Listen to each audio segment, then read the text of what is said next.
হর হর মহাদেব।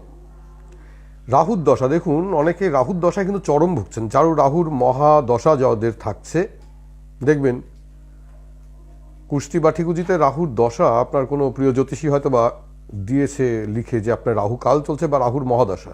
মানে রাহু কাল বলতে কি বোঝাচ্ছে জানুন তো? রাহুর গ্রাসে আপনি রয়েছেন, রাহু আপনার মাথার ওপরে। তখন কিন্তু দেখবেন আপনি ভুল সিদ্ধান্ত, ভুল কাজ, এই একটা জায়গা আপনার মধ্যে হবে। বিভিন্ন নেগেটিভ চিন্তা ভাবনা আপনার মাথায় গ্রাস করবে। অর্থ যত ইনকাম করুন অর্থ থাকবে না, আপনার প্রয়োজন মিটবে। আর একটা জিনিস দেখুন, আপনার এই রাহু দশা চলাকালীন আপনার অনেক কাছের মানুষ, অনেক স্বজনহানি কিন্তু ঘটতে পারে।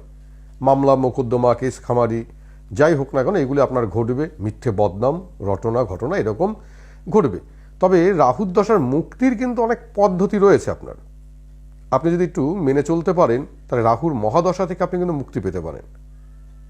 প্রথমত দেখুন, আপনি একটা গোমেদ ধারণ করতে পারেন, শিলঙ্গি গোমেদ আপনি ধারণ করুন। অবশ্যই রূপো দিয়ে মাঝের আঙ্গুলে একটা গোমেদ ধারণ করে নিন।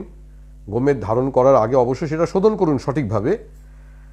মানে শনিবারের দিন সন্ধ্যাবেলায় ছেলে গরুর প্রচ্ছাপের মধ্যে, চোনার মধ্যে আপনি এটা ডুবিয়ে রাখুন 5-10 মিনিট। তারপরে গঙ্গা জলে ধুয়ে পশ্চিম দিকে মুখ করে দাঁড়িয়ে আপনি গোমেদটা পরে নিন।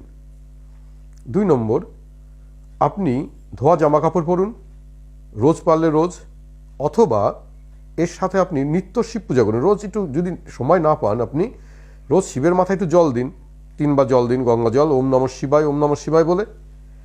আর চণ্ডালকে একদিন খাওয়ান। চণ্ডাল দেখুন, আপনি সেই অর্থে চণ্ডাল কোথায় পাবেন জানি না, তবে আপনি আপনার এলাকা যে শ্মশানে যে মরা পোড়ায় যে ব্যক্তি, সে মায়নাধারী বা বেতনধারী, তাকে একটা দিন আপনি আপনার বাড়িতে নেমন্তন্ন করে খাওয়াতে পারেন।